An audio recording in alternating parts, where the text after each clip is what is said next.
What you get by achieving your goals is not as important as what you become by achieving your goals. And that's a quote by Henry David Thoreau.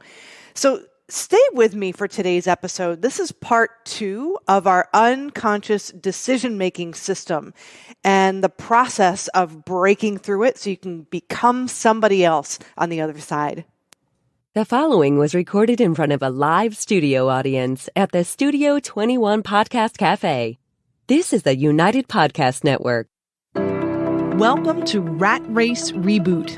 I'm your host, Laura Noel. And as a certified coach and former 27-year military leader, each week I provide bite-sized mindset pivots that will help you reset your mind, reawaken your spirit, and regain your control.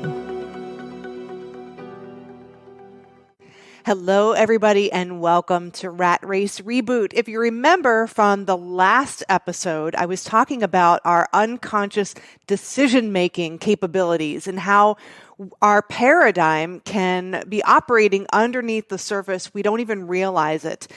And it can prevent us from really stepping into the person we want to become. And if you remember, I'm going to read these instructions again, but I was tasked with an exercise to get me out of my comfort zone. And so it went like this. Go to a public place like a mall where there are lots of people and enroll at least 12 people, strangers, to give you permission to create a spontaneous love poem for their significant other. Have each person sign a statement saying, "I created love and connection." So I was tasked to do that. And if you remember from last week's episode, I immediately went to the space of, you know what, I'm going to invite a friend with me who's really boisterous and gregarious, and she's going to be the one who attracts the crowds and then, goats me into doing it. And I ended up deciding to go it alone because I decided and realized that even though I love being in the midst of the excitement, I'm usually not the one generating it. Actually, I have a lot of friends who are very gregarious and outgoing, more outgoing than I am. And I usually just kind of get involved and meshed into the excitement, but not generating it on my own. So I really wanted to step out of my comfort zone and give it a go. So here's what happened. So I went to a mall in my town and I started walking around looking for a spot where I was going to approach people. And every time I would think about, oh, here's a good spot, or let me go talk to somebody in this store, I would chicken out. So I went to the food court like a stalker. And I noticed these two ladies that were sitting in chairs, and it looked like a mother and daughter. They were older ladies, and I'm like, well, they seem like they'd be pretty friendly. So I stopped by, and I said something like, hi, how are you doing today? I am spreading joy today, and I have been asked by a group of people I'm studying personal development with to step out of my comfort zone and just create spontaneous love poems for people I meet in the mall today. Would you be open to hearing a spontaneous love poem? And they kind of looked at me like I was strange, and I was actually kind of shaking. This was not in my norm. This is not something that I would normally do. So they agreed to hear the poem, and I did like just a basic roses are red, violets are blue, and then I made up a rhyme at the end. It turned out one of the ladies, her name was Rose, and they appreciated the poem. And then right beside them, there was an older gentleman sitting by himself, and I'm like, this will be easy. I mean, he just heard me do this, and I don't want to hurt his feelings and leave him out. And I asked him, and he said no. And he said, I'm not from here. And he was really nervous about me approaching him. And so I just said, oh, well, you're not from here. Well, are you visiting? Are you visiting family? And he said, yes. And I just wished him well and, just said, enjoy your visit here in good old Nashua, New Hampshire. So then I kind of wandered around the mall for a little bit, and I went into one of my favorite stores. I didn't need anything. It was Sephora.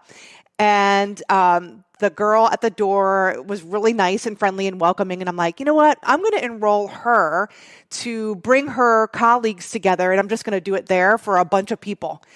And I chickened out in asking her. So I was like tooling around the store, playing with makeup and things that I didn't need or didn't even want. And then finally, 3 people were near me and I'm like, you know what? I have a favor to ask of you right now while you're here. And the girl cut me off and said, we don't have time for that. We have district managers here and you let me know if you need help with this, but we don't have time. We're busy. And so I felt kind of rejected and I was feeling a little bit low after that. I kind of tooled around the store. I purchased a couple little things and then I went home. And I realized in that moment, because I was noticing how I was feeling, how was I reacting, how was I responding to people. And I realized how I know better, but I do sometimes allow other people's attitudes to influence how I feel. And I did take it personally a little bit. And I had to shake it off. I knew that my energy wasn't in a good space and I wasn't in a mindset to generate positive energy. And there was something missing. There's something wasn't right. All right. So the next day I went to a different mall. I'm no quitter. All right. I'm very persistent. And I chickened out again and I ended up going to a store trying on bathing suits. I didn't need a bathing suit, but it was something to do. And then I went home. But what I realized in that moment when I was avoiding was that I was going about it all wrong. I was going into this process not to give out of love, but to get.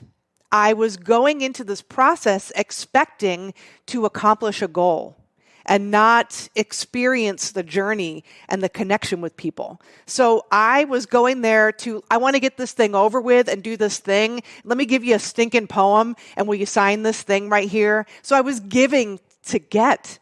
I didn't realize that. So I didn't quit. Monday morning, I had an appointment at the VA. And I just decided, you know what? I'm going to put this tablet away. I don't care if I have people's signatures saying that I created love and connection. I'm just going to give love to every single person I meet. Everyone that I come in contact with is getting a love poem, whether they want it or not. They're getting showered with love from Laura Noel.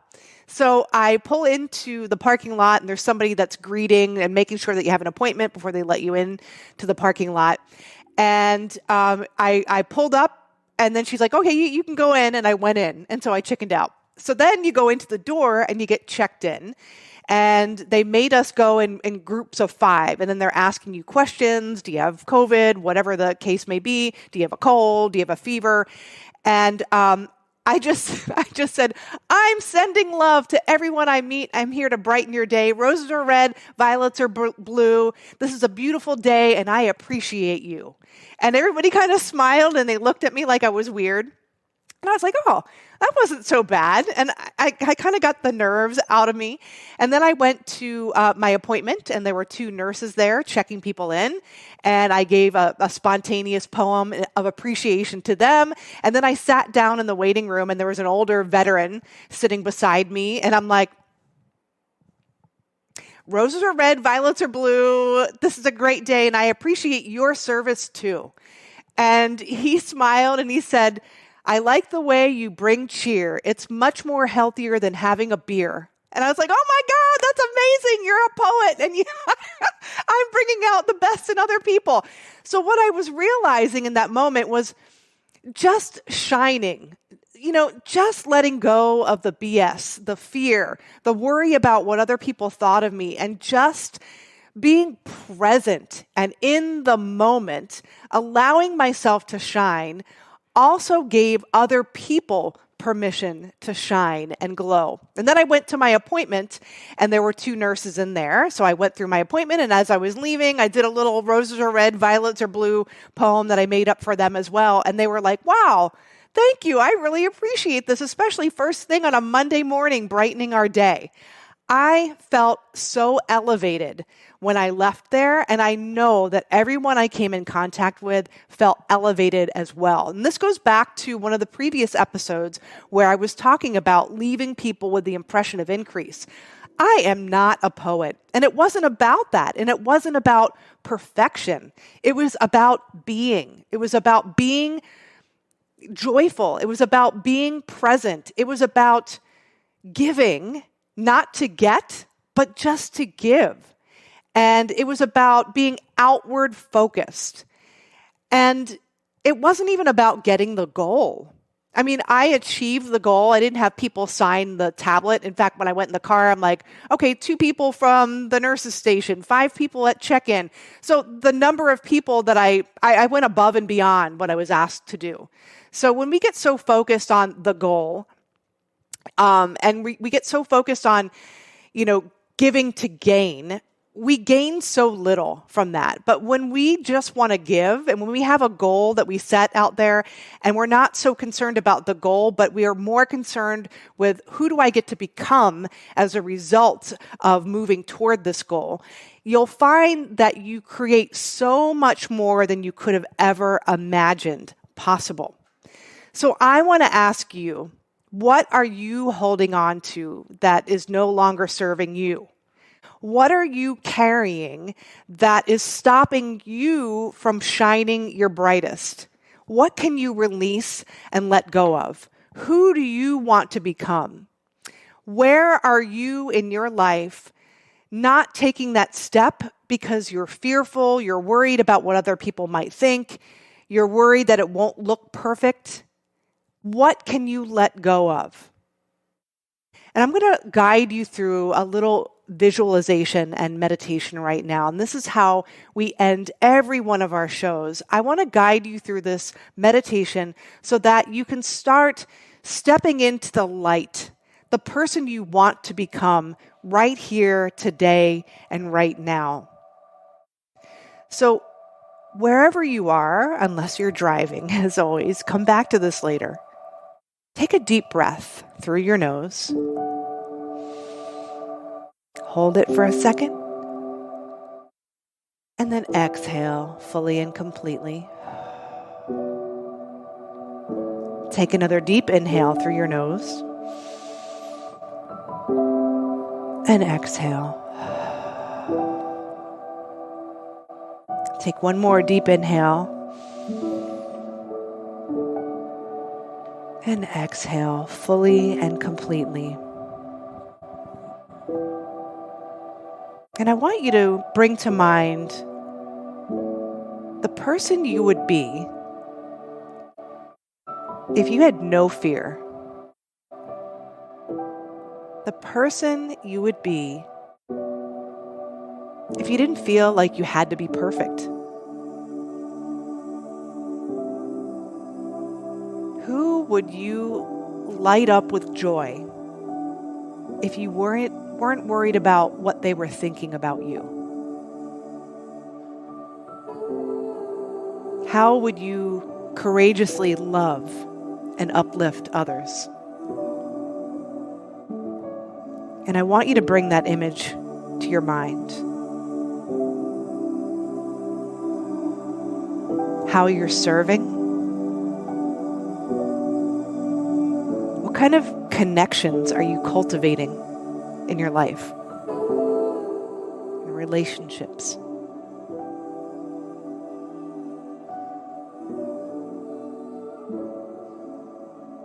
What kind of experiences do you get to live every day? Being this person who courageously steps over the threshold of fear and into your best life, where you're uplifting everyone around you. And as a result, you feel that joy in your heart, in your grounded presence, and enthusiasm for life.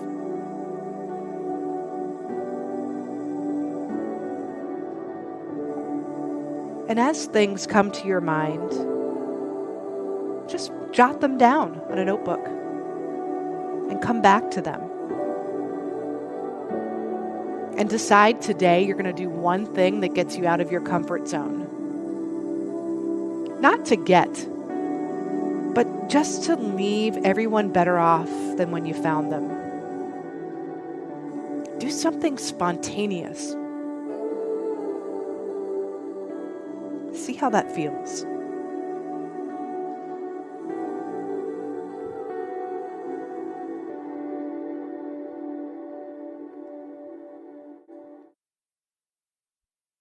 Welcome back, everybody. I hope you enjoyed today's episode. If you did, please share Rat Race Reboot with everyone you meet. I want to get this message out to as many people as possible. This information has been life-changing for me, and I know if you make this a part of your daily practice, living in this way, studying yourself in this way, getting a deeper understanding of what's going on beneath the surface, peeling back those layers of the onion, you're going to have a much more rich life full of joy. So if you enjoyed today's episode, go to ratracereboot.com. Subscribe to YouTube, follow us, whatever channel you listen to your podcast on. Leave a comment, leave a 5-star review. I do read those comments, and that impacts the algorithms and gets the message out there to more people. But until next week, remember, everything is created twice. First in your mind, and then in physical form. I'll see you next week.